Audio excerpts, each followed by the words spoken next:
Assalamu alaikum wa rahmatullahi wa barakatuh. I'm Aisha Roزلي. I'm with Olga. Hi guys.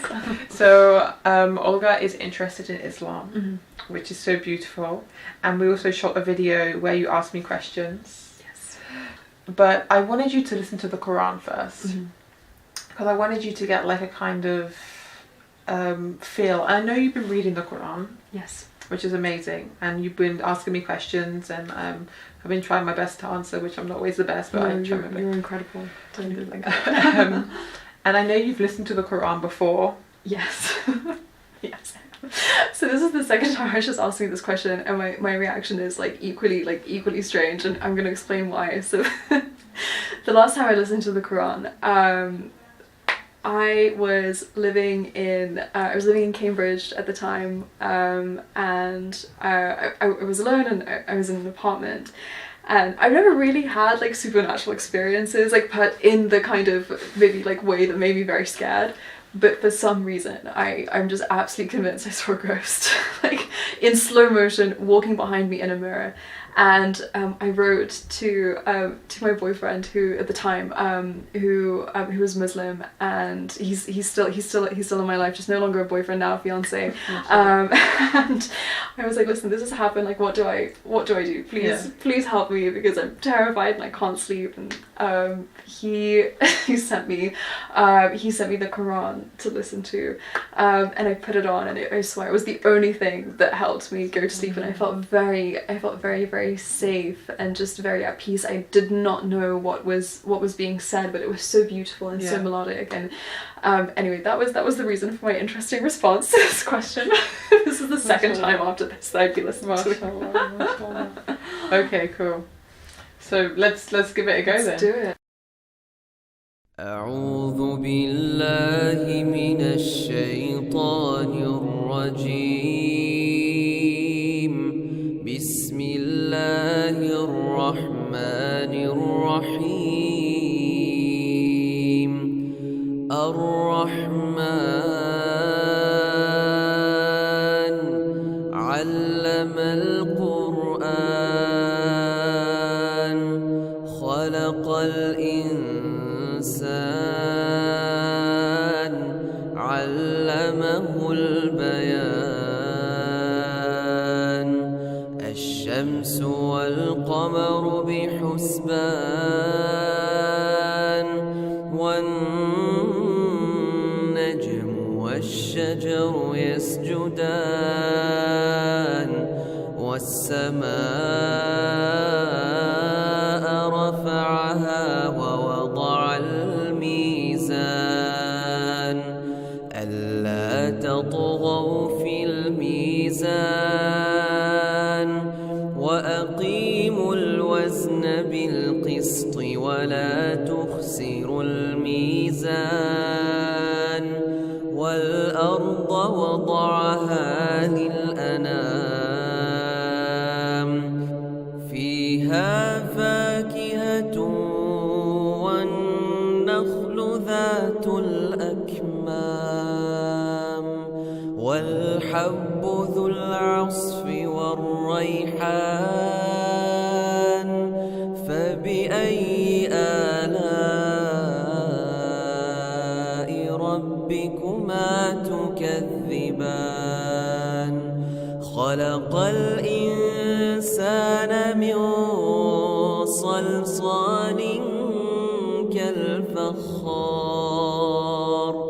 وخلق الجان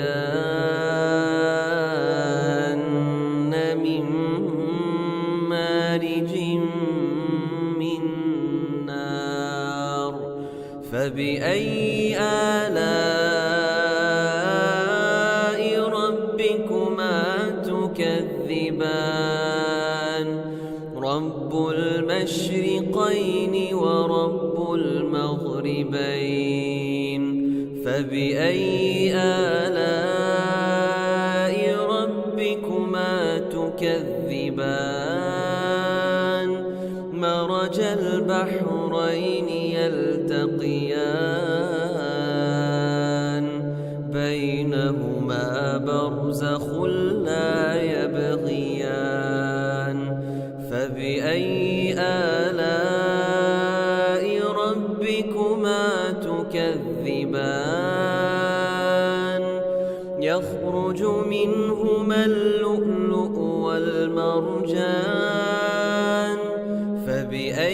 آلاء ربكما تكذبان وله الجوار المنشآت في البحر كالأعلام فبأي آلاء ربكما تكذبان كل من عليها فان ويبقى وجه ربك ذو الجلال والإكرام فبأي آلاء ربكما تكذبان يسأله من في السماوات والأرض كل يوم هو في شأن فبأي آلاء ربكما تكذبان.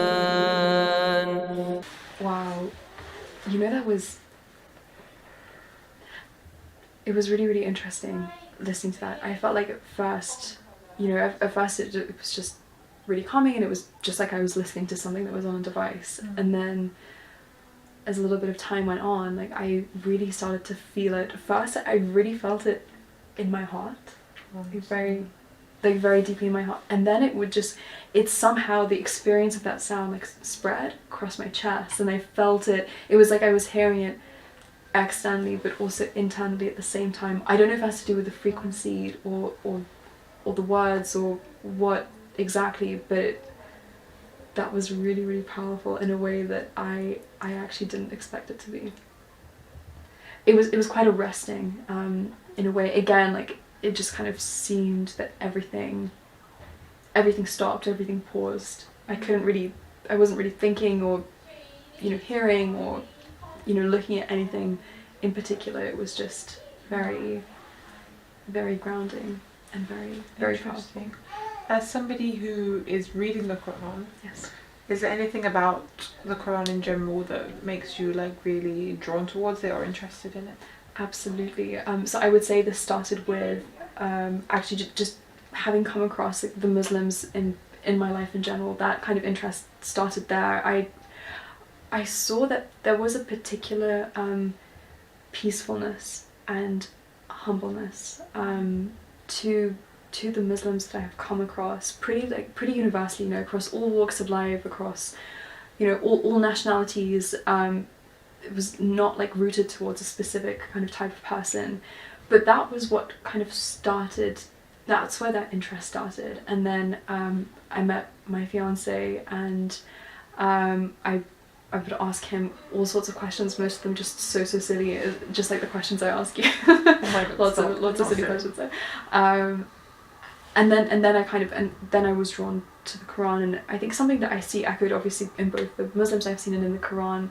It's a few patterns that have really drawn me. I think one of them is this self-discipline that is borne out through you know, actions like Ramadan, like fasting, like prayer, right? Prayer 5 times a day. That lasts all throughout the day, like starting really, really early in the morning, finishing quite late.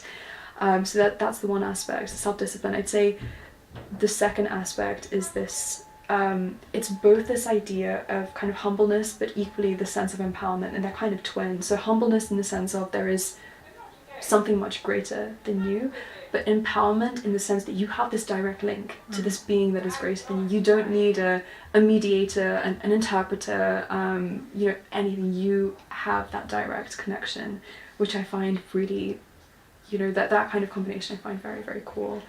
And I would say the last point is generosity.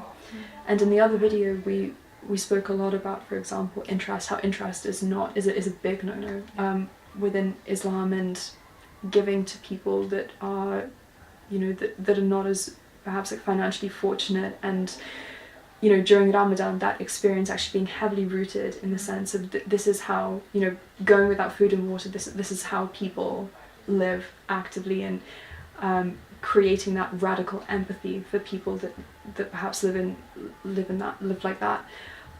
So I'd say it's those three things that I've seen both borne out in the people that I've met and in the Quran. I'd say also there's a lot of misconceptions that I have heard and just kind of spoken about. And as I said, I'm very skeptical and very analytical as a person, so I want to go to the source. You know, when I hear people say things, I'm like, okay, I'm going to form my own opinion. I'm going to go to the source, and I want to understand. Like, a lot of people, for example, cite the Quran or Islam as being an oppressor of women, of forcing the hijab onto women, of forcing a particular, you know, way of being onto women. And so I have to go to the source and see what's really happening there. And I think on those sorts of issues, I've just come to see how fundamentally, you know, misunderstood they are, and how people falsely attribute these sorts of things to a text that I think to its core is very, very beautiful, and that I really, really enjoy. SubhanAllah, that was amazing insight. Thank you so much for sharing your insight. And make sure you guys watch the next video, inshallah, about asking questions. Thank you guys for watching. Assalamu alaikum.